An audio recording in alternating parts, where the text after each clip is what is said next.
តែฉันនេះជាគ្មានពេលស្បែកទោះបែកគ្នាហើយក៏ฉันមួយនឹងនៅតែនឹកដល់អូនគ្រប់ពេលព្រមបងដឹងថាមិនអាចត្រឡប់តែមិនចង់នៅរំខានស្ងួនតែមិនមែនជាអូនគឺជាបងដែលត្រូវឈឺនឹងឯងហើយด้วยពេលនេះត្រូវបែងចែកផ្លូវ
តែฉันនេះជាគ្មានពេលស្បែ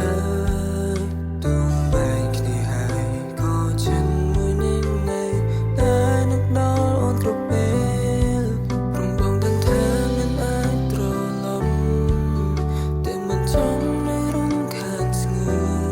នតែមិនមែនជាអូនគឺជាបងដែលត្រូវឈឺនឹងឯងហើយด้วยពេលនេះត្រូវបែងចែកផ្លូវ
ฉันស្នេ